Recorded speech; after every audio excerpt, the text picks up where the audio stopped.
Hi friends, welcome to ಅಧಿಕಾರಿ academy. ಇವತ್ತಿನ ತರಗತಿಯಲ್ಲಿ ನಾವು ಭಾರತದ ಅರಣ್ಯ ಮತ್ತು ರಾಷ್ಟ್ರೀಯ ಉದ್ಯಾನಗಳ ಬಗ್ಗೆ ತಿಳ್ಕೊಳ್ತಾ ಹೋಗೋಣ. ಈ ಒಂದು ಕಾನ್ಸೆಪ್ಟಿನಲ್ಲಿ ಪ್ರಶ್ನೆಗಳನ್ನು ಎಕ್ಸಾಮಲ್ಲಿ ನೀವು ಎಕ್ಸ್ಪೆಕ್ಟ್ ಮಾಡ್ಬೋದು. 1 ಅಂಕಗಳ ಪ್ರಶ್ನೆ ನಿಮಗೆ ಸಿಗ್ತಾ ಹೋಗುತ್ತೆ ಸ್ನೇಹಿತರೆ. ಮುಖ್ಯವಾಗಿ ಅರಣ್ಯ ಅಂತ ಅಂದರೆ ಏನು, ಇದೆಲ್ಲ ಬೇಸಿಕ್ ಆಗಿರುತ್ತೆ. ಇದೆಲ್ಲ ಸ್ಪರ್ಧಾತ್ಮಕ ಪರೀಕ್ಷೆಗಳಿಗೆ ಅಷ್ಟು ಉಪಯೋಗ ಇಲ್ಲದಿದ್ರೂ ಕೂಡ ಜಸ್ಟ್ ಅರ್ಥ ಮಾಡ್ಕೊಳ್ಳೋದಕ್ಕಷ್ಟೇ. ಅರಣ್ಯ ಎಂಬುದು ಮರ, ಪೊದೆ, ಬಳ್ಳಿ ಮೊದಲಾದ ಅರ್ಥ ಕೊಡುವಂತಹ ಫಾರೆಸ್ಟ್ ಎಂಬ ಪದ. ಈ ಫಾರೆಸ್ಟ್ ಅನ್ನೋದು ಲ್ಯಾಟಿನ್ ಭಾಷೆಯ ಫೋರಸ್ ಎಂಬಂತಹ ಒಂದು ಪದದಿಂದ ಬಂದಿರುತ್ತೆ ಸ್ನೇಹಿತರೆ.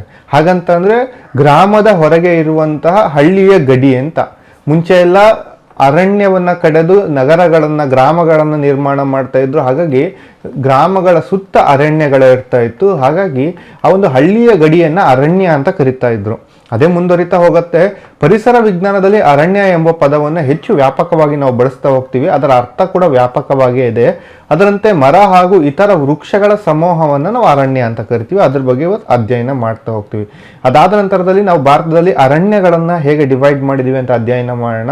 ಅರಣ್ಯಗಳ ರಕ್ಷಣೆಗಾಗಿ ಏನೇನು ಮೀಸಲು ಕ್ರಮಗಳನ್ನು ತಗೊಂಡಿದೀವಿ ಅಂತ ಅಧ್ಯಯನ ಮಾಡೋಣ. ಅದರ ಭಾಗವಾಗಿ ರಾಷ್ಟ್ರೀಯ ಉದ್ಯಾನವನಗಳನ್ನು ಕೂಡ ಅಧ್ಯಯನ ಮಾಡ್ತಾ ಹೋಗೋಣ. ನೋಡಿ, ಭಾರತೀಯ ಅರಣ್ಯ ಸಂಶೋಧನಾ ಕೇಂದ್ರ ಎಲ್ಲಿದೆ ಅಂತ ಅಂದ್ರೆ, ಇದು ಬಹಳಷ್ಟು ಎಕ್ಸಾಮ್ ಅಲ್ಲಿ ಕೇಳಿದರೆ, ಇದು ಉತ್ತರಾಖಂಡಿನ ಡೆಹ್ರಾಡೂನಲ್ಲಿ ಇದೆ. ಡೆಹ್ರಾಡೂನಲ್ಲಿ ಏನಿದೆ, ಭಾರತೀಯ ಅರಣ್ಯ ಸಂಶೋಧನಾ ಕೇಂದ್ರ ಇದೆ. ಹಾಗೆ ಭಾರತೀಯ ರಾಷ್ಟ್ರೀಯ ಅರಣ್ಯ ನೀತಿ ಯಾವಾಗ ಜಾರಿಗಾಯಿತು ಅಂದ್ರೆ, ಇದೊಂದು ಪಾಲಿಸಿ ಜಾರಿಯಾಗಿದ್ದು 1952. ಭಾರತೀಯ ಅರಣ್ಯ ಸಂರಕ್ಷಣಾ ತರಬೇತಿ ಕೇಂದ್ರ ಸಂಸ್ಥೆ ಎಲ್ಲಿದೆ ಅಂತ ಅಂದ್ರೆ ಸ್ನೇಹಿತರೆ, ಇದು ಹೈದರಾಬಾದಲ್ಲಿ ಇದೆ. ವಿಶ್ವ ಅರಣ್ಯ ದಿನಾಚರಣೆಯನ್ನು ಯಾವಾಗ ಆಚರಣೆ ಮಾಡ್ತೀವಿ ಅಂತಂದ್ರೆ, ಮಾರ್ಚ್ 21 ಅಂತಾರಾಷ್ಟ್ರೀಯ ಅರಣ್ಯ ವರ್ಷ ಅಂತ ಒಂದು ವರ್ಷವನ್ನು ಆಚರಣೆ ಮಾಡ್ಕೊಂಡಿದ್ವಿ ನಾವು. ಅದು 2011. ಭಾರತೀಯ ಅರಣ್ಯ ವ್ಯವಸ್ಥಾಪನಾ ಸಂಸ್ಥೆ ಎಲ್ಲಿದೆ ಅಂತ ಅಂದ್ರೆ, ಅದು ಮಧ್ಯಪ್ರದೇಶದ ಭೋಪಾಲಲ್ಲಿದೆ. ಹೈದರಾಬಾದಲ್ಲಿರೋದು ಅರಣ್ಯ ಸಂರಕ್ಷಣಾ ತರಬೇತಿ ಸಂಸ್ಥೆ. ಅರಣ್ಯ ವ್ಯವಸ್ಥಾಪನಾ ಸಂಸ್ಥೆ ಇರೋದು ಮಧ್ಯಪ್ರದೇಶದಲ್ಲಿ, ನೆನಪಿರ್ಲಿ. 1987ರಿಂದ ಪ್ರತಿ 2 ವರ್ಷಕ್ಕೊಮ್ಮೆ ಅರಣ್ಯ ವರದಿಯನ್ನು ಸಿದ್ಧಪಡಿಸ್ತಾ ಇದ್ದಾರೆ. ಇದನ್ನು ಸ್ಟೇಟ್ ಆಫ್ ಫಾರೆಸ್ಟ್ ರಿಪೋರ್ಟ್ ಅಂತ ಕರೀತಾರೆ. ಸ್ಟೇಟ್ ಆಫ್ ಫಾರೆಸ್ಟ್ ವರದಿ ಅಂತೆ 2015ರಲ್ಲಿ ಭಾರತದಲ್ಲಿ ಎಷ್ಟು ಅರಣ್ಯ ಇತ್ತು ಅಂದ್ರೆ, 7,01,675 ಚದರ ಕಿಲೋಮೀಟರ್ ಅಷ್ಟು ಅರಣ್ಯ ಇತ್ತು. ಅರಣ್ಯದ ಅಧ್ಯಯನಕ್ಕಾಗಿ ಒಂದು ಉಪಗ್ರಹವನ್ನು ಉಡಾವಣೆ ಮಾಡಿದ್ವಿ. ಅದನ್ನು ರಿಸೋರ್ಸ್ ಸ್ಯಾಟ್ 2 ಅಂತ ಕರೆದಿದ್ವಿ. ಈ ಉಪಗ್ರಹವನ್ನು ಇಸ್ರೋ ಲಾಂಚ್ ಮಾಡಿತ್ತು. ಹಾಗೆ LISS-3 ಅದರ ವರದಿಯಂತೆ 2017ರಲ್ಲಿ ಭಾರತದಲ್ಲಿ ಎಷ್ಟು ಅರಣ್ಯ ಪ್ರದೇಶ ಇದೆ ಅಂತ ಹೇಳಿದ್ರೆ, 7,08,273 ಚದರ ಕಿಲೋಮೀಟರ್ ಇದೆ. ಹಾಗೆ ಅಂದ್ರೆ 21.54%. ಭಾರತದಲ್ಲಿ ಪರಿಸರ ಸಮತೋಲನ ಕಾಪಾಡಲು 1918 ರಾಷ್ಟ್ರೀಯ ಅರಣ್ಯ ನೀತಿಯಂತೆ 33% ಭೂಪ್ರದೇಶದಲ್ಲಿ ಅರಣ್ಯ ಇರಬೇಕು ಅಂತ ಶಿಫಾರಸ್ ಮಾಡಿತ್ತು 1988ರಲ್ಲಿ. ಆದರೆ ಪ್ರಸ್ತುತ 24% ಅಷ್ಟು ಭಾರತದಲ್ಲಿ ಅರಣ್ಯ ಇದೆ. ಹಾಗಾಗಿ ಹೊಸ ಒಂದು ಅರಣ್ಯ ನೀತಿ ಬರ್ತಾ ಇದೆ ಸ್ನೇಹಿತರೆ. ಅದು 2019ರ ಒಂದು ಬಿಲ್ ಆಗಿದೆ ಸಂವಿಧಾನದಲ್ಲಿ. ಅದನ್ನ ಪಾರ್ಲಿಮೆಂಟ್ ಅಲ್ಲಿ ಅದನ್ನ ಮಂಡನೆ ಕೂಡ ಮಾಡಿದ್ರು. ಅದಕ್ಕೆ ಕೆಲವೊಂದಿಷ್ಟು ತಿದ್ದುಪಡಿಯನ್ನು ಸೂಚಿಸಿದ್ರು. 24% ಇಂದ 33%ಗೆ ನಾವು ಅರಣ್ಯವನ್ನ ರೈಸ್ ಮಾಡಬೇಕಿದ್ದು. ಇದೊಂದು ನೂತನ ಅರಣ್ಯ ನೀತಿಯಾಗಿದೆ. ಇದಿನ್ನೂ ಜಾರಿಗೆ ಬಂದಿಲ್ಲ, ಆದರೆ ಇದು ರಾಷ್ಟ್ರಪತಿಯವರ ಅಂಕಿತಕ್ಕಾಗಿ ಕಾಯ್ದಿರಿಸಿಕೊಂಡಿದೆ ಸ್ನೇಹಿತರೆ. ಹಾಗೆ ಅರಣ್ಯ ಬಗ್ಗೆ ಮಾತಾಡ್ಬೇಕಂತಂದ್ರೆ, ಭಾರತದಲ್ಲಿ ಅತಿ ಹೆಚ್ಚು ಅರಣ್ಯವನ್ನು ಹೊಂದಿರುವಂತಹ ರಾಜ್ಯಗಳು, ಒಂದು ಪ್ರಮುಖ 5 ರಾಜ್ಯಗಳನ್ನು ನೆನ್ಪಿಟ್ಕೊಳ್ಳಿ. ಇದು ಮಲ್ಟಿಪಲ್ ಚಾಯ್ಸ್ ಅಲ್ಲಿ ನಿಮಗೆ ಕ್ರಮಾಂಕದಲ್ಲಿ ಕೇಳ್ತಾ ಹೋಗ್ಬೋದು. ಮೊದಲನೇ ಸ್ಥಾನದಲ್ಲಿ ಮಧ್ಯಪ್ರದೇಶ ಈ ಒಂದು ರೀಜನ್ ಇದೆ. ಇಲ್ಲಿ ಅತಿ ಹೆಚ್ಚು ನಾವು ಅರಣ್ಯವನ್ನ ಕಾಣ್ತಾ ಹೋಗ್ತೀವಿ. ಅದಾದ ನಂತರದಲ್ಲಿ ಈ ಒಂದು ರೀಜನ್ ಅರುಣಾಚಲ ಪ್ರದೇಶ 2ನೇದು. ಹಾಗೆ ಇಲ್ಲೇ ಕಾಣುವಂಥ ಛತ್ತೀಸ್ಗಢ ಇರ್ಬೋದು, ಹಾಗೆ ಮಹಾರಾಷ್ಟ್ರ ಇರ್ಬೋದು, ಅದಾದ್ಮೇಲೆ ಒಡಿಶಾ ಇರ್ಬೋದು. ಇದು ಟಾಪ್ 5 ಅರಣ್ಯ ಇರುವಂತಹ ರಾಜ್ಯಗಳು. ಮಧ್ಯಪ್ರದೇಶ, ಅರುಣಾಚಲ ಪ್ರದೇಶ, ಛತ್ತೀಸ್ಗಢ, ಮಹಾರಾಷ್ಟ್ರ, ಒಡಿಶಾ, ನೆನಪಿರಲಿ. ಹಾಗೆ ಭಾರತದಲ್ಲಿ ಕಡಿಮೆ ಅರಣ್ಯ ಹೊಂದಿರುವಂತಹ 5 ರಾಜ್ಯಗಳು ಪಂಜಾಬ್, ಹರಿಯಾಣ, ರಾಜಸ್ಥಾನ, ಉತ್ತರ ಪ್ರದೇಶ. ನಾವು ಅದನ್ನ ಪ್ರದೇಶವಾರು ನೋಡೋದಾದ್ರೆ, ಹರಿಯಾಣ ಸಣ್ಣ ರಾಜ್ಯ, ಹಾಗಾಗಿ ಇದರಲ್ಲಿ ಕಮ್ಮಿ ಅರಣ್ಯ ಇದೆ ಹರಿಯಾಣದಲ್ಲಿ. ಆದ್ರೆ ಅದು ಪ್ರದೇಶವಾರು ಹೆಕ್ಟೇರ್ ವೈಸ್ ನೋಡೋದಾದ್ರೆ ಅರಣ್ಯ ಕಡಿಮೆ ಹರಿಯಾಣದಲ್ಲಿದೆ. ಆದರೆ ಇದು ದೊಡ್ಡ ಪ್ರದೇಶಕ್ಕೆ ಹೋಲಿಸಿದ್ರೆ ಕಡಿಮೆ ಅರಣ್ಯ ಇರೋದ್ರಿಂದ ಪಂಜಾಬ್ ನಂಬರ್ 1, 3.52% ಅಷ್ಟೇ ಇದೆ. ಇದು 3.59% ಅಷ್ಟು ಅರಣ್ಯ ಇಲ್ಲಿದೆ ಹರಿಯಾಣದಲ್ಲಿ. ಆದರೆ ಹರಿಯಾಣ ಅನ್ನೋದು ಒಂದು ಸ್ವಲ್ಪ ಸಣ್ಣ ರಾಜ್ಯ ಆಗಿರುತ್ತೆ. ಹೆಕ್ಟೇರ್ ವೈಸ್ ಹೇಳೋದಾದ್ರೆ ಹರಿಯಾಣನೇ ಅತಿ ಕಡಿಮೆ ಅರಣ್ಯ ಹೊಂದಿರುವಂತಹ ರಾಜ್ಯ ಅಂತ ಹೇಳ್ತಾ ಹೋಗ್ತೀವಿ. ಅಂದರೆ ಆ ಒಂದು ಪ್ರದೇಶದಲ್ಲಿ ಇರುವಂತಹ ಅರಣ್ಯವನ್ನು ಹೇಳೋದಾದ್ರೆ. ಹಾಗೆ ನೆಕ್ಸ್ಟ್ ರಾಜಸ್ಥಾನ, ಉತ್ತರ ಪ್ರದೇಶ, ಗುಜರಾತ್ ನೆನ್ಪಿಟ್ಕೊಳ್ಳಿ.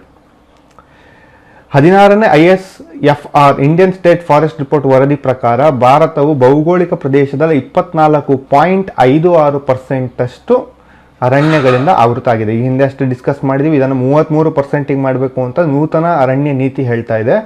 ಭೂ ಪ್ರದೇಶಗಳಲ್ಲಿ ಹೆಚ್ಚು ಶೇಕಡಾವಾರು ಅರಣ್ಯಗಳನ್ನು ಹೊಂದಿರುವಂತಹ ರಾಜ್ಯ ಮಿಜೋರಾಂ, ಲಕ್ಷದ್ವೀಪ, ಅಂಡಮಾನ್, ಅರುಣಾಚಲ್ ಪ್ರದೇಶ್, ನಾಗಾಲ್ಯಾಂಡ್.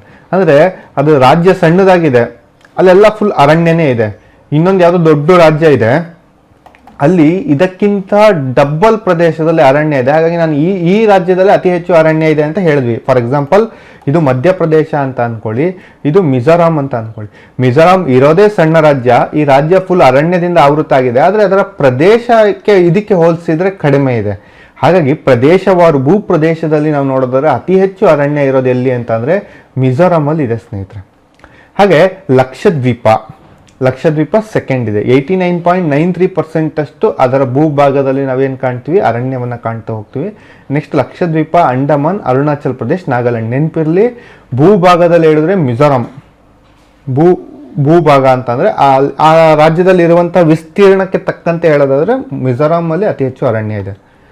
ಭಾರತದಲ್ಲಿ ಸ್ವಾಭಾವಿಕ ಸಸ್ಯವರ್ಗವನ್ನು ನಾವು 7 ಸಸ್ಯವರ್ಗದ ವಿಭಾಗಗಳಾಗಿ, ಹಾಗೆ ಭೂ ಪ್ರದೇಶಗಳಲ್ಲಿ ಅತಿ ಕಡಿಮೆ ಶೇಕಡಾವಾರು ಅರಣ್ಯ ಇರೋದು ಎಲ್ಲಿ ಅಂತ ಅಂದರೆ ಹರಿಯಾಣದಲ್ಲಿ. ಅತಿ ಹೆಚ್ಚಿರೋದು ಮಿಜೋರಾಮು, ಅತಿ ಕಡಿಮೆ ಇರೋದು ಹರಿಯಾಣದಲ್ಲಿ. ಆದರೆ ಅರಣ್ಯ ಹೊಂದಿರುವಂತಹ ರಾಜ್ಯಗಳಲ್ಲಿ ಮಧ್ಯಪ್ರದೇಶ ಅತಿ ಹೆಚ್ಚು, ಅತಿ ಕಡಿಮೆ ಪಂಜಾಬ್ ಅಂತ ಹೇಳ್ತೀವಿ. ಇದೆರಡು ನೆನ್ಪಿಟ್ಕೋಬೇಕು.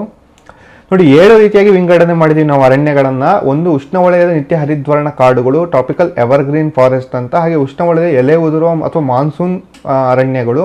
ಹಾಗೆ ಉಷ್ಣವಲಯದ ಹುಲ್ಲುಗಾವಲು, ಮರುಭೂಮಿ ಸಸ್ಯವರ್ಗ, ಮ್ಯಾಂಗ್ರೀವ್ ಇರ್ಬೋದು, ಅಥವಾ ಟೈಗಾ ಅಥವಾ ಮೊಣಚಾದ ಅಥವಾ ಕಾನಿಫರಸ್ ಅಂತ ಕರಿತೀವಿ. ನೆಕ್ಸ್ಟ್ ಆಲ್ಫೈನ್. ಈ ರೀತಿ ವಿಂಗಡಣೆ ಮಾಡಿದ್ದೀವಿ.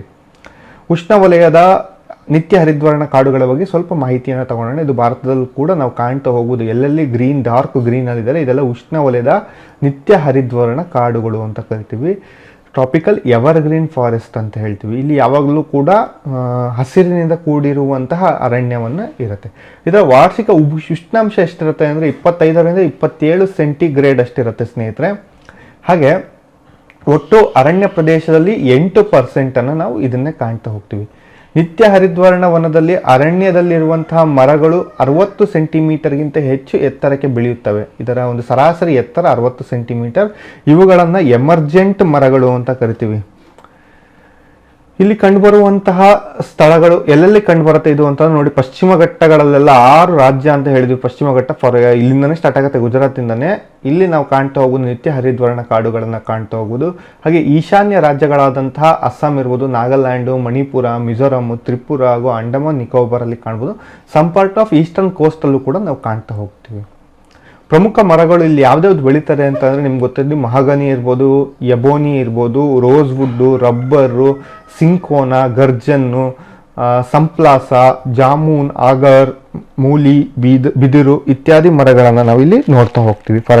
ಬೆಸ್ಟ್ ಎಕ್ಸಾಂಪಲ್ ಇದು ಮಹಾಗನಿ ಅನ್ನೋದು ನೀವು ನೆನ್ಪಿಟ್ಕೊಳ್ತಾ ಹೋಗ್ಬೇಕು. ಎಬೋನಿ ಅನ್ನೋದು ಕೂಡ ನೆನ್ಪಿಟ್ಕೊಳ್ತಾ ಹೋಗಿ. ರೋಸ್ ವುಡ್ ಕೂಡ ಇಂಪಾರ್ಟೆಂಟ್ ಇಲ್ಲಿ. ಹಾಗೆ ರಬ್ಬರ್ ಕೂಡ ಇಂಪಾರ್ಟೆಂಟ್ ಆಗುತ್ತೆ. ಈ ಅರಣ್ಯಗಳು ಮರಗಳಲ್ಲಿ ತುದಿಗಳಲ್ಲಿ ಆರ್ಕಿಡ್ ಎನ್ನುವಂಥ ಸಸ್ಯಗಳು ಬೆಳೀತಾ ಹೋಗುತ್ತೆ.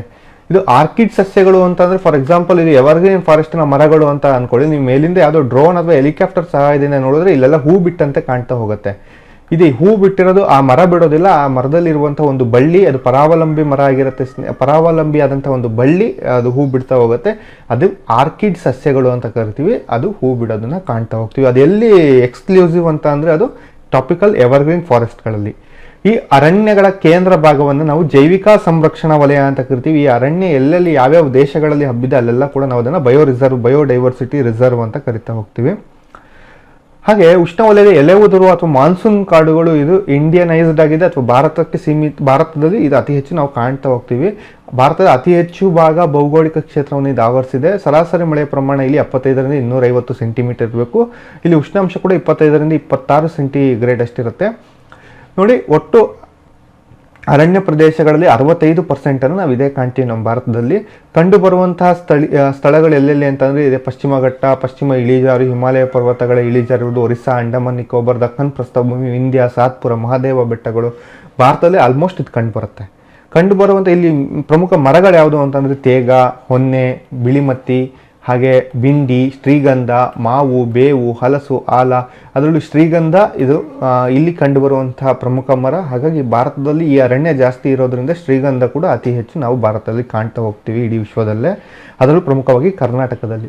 ಬಿದಿರು ಕೂಡ ನಾವಿಲ್ಲಿ ಕಾಣ್ತೀವಿ, ಹಾಗೆ ಬಿದಿರನ್ನ ಎವರ್ಗ್ರೀನ್ ಫಾರೆಸ್ಟಲ್ಲೂ ಕಾಣ್ತೀವಿ. ಬಿದಿರನ್ನು ಪ್ರಮುಖವಾಗಿ ಗ್ರೀನ್ ಗೋಲ್ಡ್ ಅಂತ ಕರೀತಾರೆ. ಈಗ ಇತ್ತೀಚೆಗಷ್ಟೇ ಮಿಷನ್ ಬ್ಯಾಂಬೋ ಅಂತ ಕೂಡ ಕೇಂದ್ರ ಸರ್ಕಾರ ಆರಂಭಿಸಿದೆ. ಅಸ್ಸಾಂ ಅಥವಾ ಆ ಒಂದು ಈಶಾನ್ಯ ಒಂದು ರಾಜ್ಯಗಳಲ್ಲಿ ಬಿದಿರ ಒಂದು ಬೆಳೆಯನ್ನು ಉತ್ತೇಜನ ನೀಡಬೇಕು ಅಂತ ಬಿದಿರು ಕೃಷಿ ಬಗ್ಗೆ ಒಂದು ಅವೇರ್ನೆಸ್ ಉಂಟು ಮಾಡಲು ಬ್ಯಾಂಬೋ ಮಿಷನನ್ನು ಆರಂಭ ಮಾಡಿದೆ ಕೇಂದ್ರ ಸರ್ಕಾರ.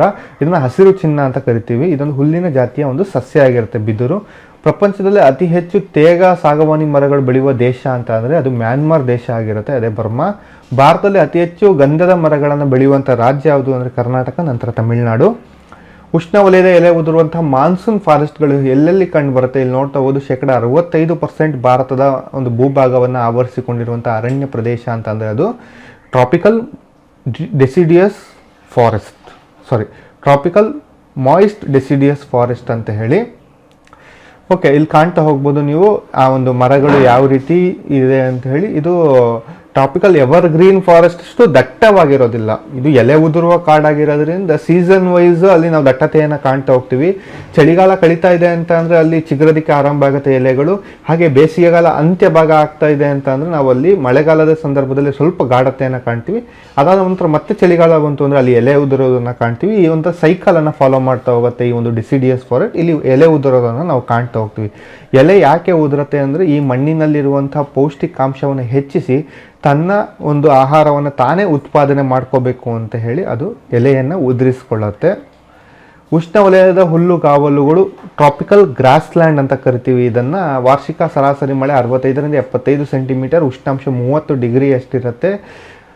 ದಕ್ಷಿಣ ಭಾರತದಲ್ಲಿ ಉಷ್ಣವಲಯದ ಹುಲ್ಲುಗಾವಲುಗಳು ಮತ್ತು ಉತ್ತರ ಭಾಗದಲ್ಲಿ ಅದನ್ನು ಸಮಶೀತೋಷ್ಣ ವಲಯದ ಹುಲ್ಲುಗಾವಲು ಅಂತ ಕರಿತಾ ಹೋಗ್ತೀವಿ ಸ್ನೇಹಿತರೆ. ಇಲ್ಲಿ ಕಂಡುಬರುವಂತಹ ಸ್ಥಳೀಯ ಸ್ಥಳಗಳು ಯಾವುದು ಅಂದರೆ ದಕ್ಕನ್ ಪ್ರಸ್ಥಭೂಮಿ, ಹಾಗೆ ಥಾರ್ ಇರ್ಬೋದು, ಮರುಭೂಮಿ ಇರ್ಬೋದು, ಹಾಗೆ ಪೂರ್ವ ಭಾಗ ಕರಾವಳಿ ಪ್ರದೇಶದ ಪಶ್ಚಿಮ ಭಾಗ ಅಸ್ಸಾಮಲ್ಲಿ ಕಂಡು ಬರ್ತಾ ಹೋಗುತ್ತೆ. ಇಲ್ಲಿ ಕಂಡುಬರುವಂಥ ಪ್ರಮುಖ ಮರಗಳು ಬಬೂಲ್ ಇರ್ಬೋದು, ಶೀಶಮ್ ಇರ್ಬೋದು, ಸಬಾಯ್ ಇರ್ಬೋದು, ಸಾಲಮ್ ಇರ್ಬೋದು, ಆಲ್ಫಾ ಹುಲ್ಲುಗಳಿರ್ಬೋದು, ಇದೆಲ್ಲ ಇಲ್ಲಿ ಕಾಣ್ತಾ ಬರುತ್ತೆ.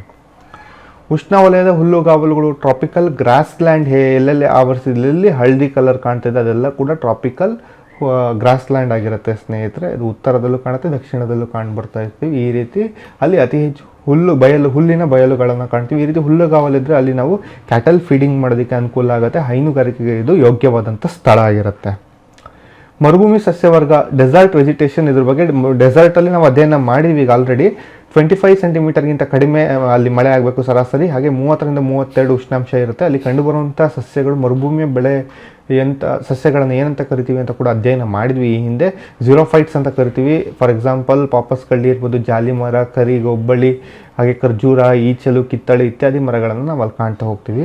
ಇಲ್ಲಿ ಕಂಡುಬರುವಂಥ ಸ್ಥಳಗಳು ರಾಜಸ್ಥಾನದ ದಕ್ಷಿಣ ಭಾಗದಲ್ಲಿ, ಪಂಜಾಬು, ಹಾಗೆ ಹರಿಯಾಣ, ಉತ್ತರ ಗುಜರಾತ್, ಮಧ್ಯಪ್ರದೇಶದಲ್ಲಿ ನಾವು ಈ ಒಂದು ಡೆಸರ್ಟ್ ಸಸ್ಯವರ್ಗಗಳನ್ನು ಕಾಣ್ತಾ ಹೋಗ್ತೀವಿ.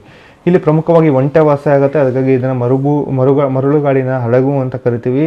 ಇದರ ಒಂದು ಸಂಶೋಧನೆ ಕೇಂದ್ರ ಕೂಡ ಇದೆ. ಕೇಂದ್ರೀಯ ಶುಷ್ಕ ವಲಯ ಸಂಶೋಧನಾ ಸಂಸ್ಥೆ ಸೆಂಟ್ರಲ್ ಅರೈಡ್ ಝೋನ್ ರಿಸರ್ಚ್ ಇನ್ಸ್ಟಿಟ್ಯೂಟ್ ಅಂತ, ಇದು ರಾಜಸ್ಥಾನದ ಜೋಧ್ಪುರದಲ್ಲಿದೆ. ಇದು ಸ್ಥಾಪನೆ ಆಗಿದ್ದು 1952 ಪ್ರಮುಖವಾಗಿ. ನೋಡಿ, ಇನ್ನೊಂದು ಮೋಸ್ಟ್ ಇಂಟ್ರೆಸ್ಟಿಂಗ್ ಮ್ಯಾಂಗ್ರೋವ್ ಕಾಡುಗಳ ಬಗ್ಗೆ ಅಧ್ಯಯನ ಮಾಡ್ತಾ ಹೋಗೋಣ. ಇದು ಭಾರತದಲ್ಲಿ ಕಂಡುಬರೋದ್ರಿಂದ ಇದು ವಿಶೇಷ ಆಗಿದೆ. ಇದು ಸಮುದ್ರ ತೀರ, ತಗ್ಗಾದ ಭಾಗಗಳಲ್ಲಿ ಉಪ್ಪು ನೀರಿಂದ ಕೂಡಿದ ಭೂಮಿಯ ಜಾಲಿಯ ಸಸ್ಯಗಳಿಂದ ಕೂಡಿದ್ದು ಅರಣ್ಯಗಳನ್ನು ನಾವು ಮ್ಯಾಂಗ್ರೋವ್ ಕಾಡುಗಳು ಅಂತ ಕರಿತೀವಿ. ನೋಡಿ, ಮ್ಯಾಂಗ್ರೋವ್ ಕಾಡುಗಳು ಹೇಗಿರುತ್ತೆ ಅಂದರೆ ಇದರ ಬೇರುಗಳು ಆಳಕ್ಕೆ ಹೋಗೋದಿಲ್ಲ, ಅದು ಮೇಲ್ಮೇಲೆ ಕಂಡು ಬರುತ್ತೆ ಇದರ ಬೇರುಗಳೆಲ್ಲ. ಹಾಗೆ ಇದು ಸಮುದ್ರದ ತೀರಗಳಲ್ಲಿ ನಾವು ಕಾಣ್ತಾ ಹೋಗ್ತೀವಿ. ಉಪ್ಪು ನೀರಿನ ಸಹಾಯದಿಂದ ಇದು ಬೆಳೀತಾ ಹೋಗುತ್ತೆ. ಹಾಗಾಗಿ ಮ್ಯಾಂಗ್ರೋವ್ ಅರಣ್ಯಗಳು ತುಂಬ ಇಂಪಾರ್ಟೆಂಟ್ ಆಗ್ತಾ ಹೋಗುತ್ತೆ. ನೋಡಿ, ಮ್ಯಾಂಗ್ರೋವ್ ಕಾಡುಗಳು ಕಂಡುಬರುವಂಥ ಕರಾವಳಿ ಅಥವಾ ಇದು ಜೌಗು ಪ್ರದೇಶಗಳಲ್ಲಿ, ಆದ್ದರಿಂದ ಇದರ ಬೇಳು ಹೆಚ್ಚು ಆಳವಾಗಿ ಹೋಗೋದಿಲ್ಲ, ಮೇಲೆ ಹುಟ್ಟಿಕೊಳ್ಳುತ್ತೆ ಇದ್ರ ಬೇಲೆಲ್ಲ.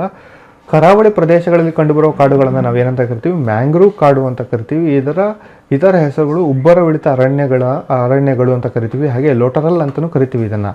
ಮ್ಯಾಂಗ್ರೋವ್ ಅರಣ್ಯಗಳು ಲವಣ ನಿರೋಧಕ ಗುಣವನ್ನು ಹೊಂದಿರುವ ಸಮುದ್ರ ಸಾಗರಗಳ ಉಬ್ಬರವಿಳಿತಗಳ ಸ್ಥಿತ್ಯಾಂತರ ವಲಯ ವಿಶಿಷ್ಟ ಪರಿಸರ ವ್ಯವಸ್ಥೆ ಅಂದರೆ ಎಕೋಸಿಸ್ಟಮ್ಗಳಾಗಿವೆ. ಇದು ಮ್ಯಾಂಗ್ರೂವ್ ಮರಗಳು ರೆಂಬೆಗಳು ವಿಸ್ತಾರವಾಗಿ ಹರಡಿಕೊಂಡಿದ್ದು ರೆಂಬೆಗಳಿಂದ ಬೇರು ಬೆಳೆಯಲು ಕೆಳಭಾಗವಾಗಿ ಬೆಳೆದು ನೀರಿನಲ್ಲಿ ತೇಲುವಂತೆ ಆಗಿರುತ್ತೆ ಇದು.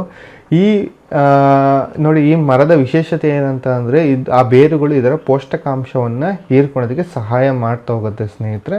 ಹಾಗೆ ಮ್ಯಾಂಗ್ರೋವ್ ಅರಣ್ಯಗಳು ಅತಿ ಮುಖ್ಯ ಆಗ್ತಾ ಹೋಗುತ್ತೆ. ಭಾರತದಲ್ಲಿ ಪ್ರಪಂಚದ ಒಟ್ಟು ಮ್ಯಾಂಗ್ರೋವ್ ಪ್ರದೇಶದ 3% ಭಾರತ ಒಳಗೊಂಡಿರುತ್ತೆ ಸ್ನೇಹಿತರೆ.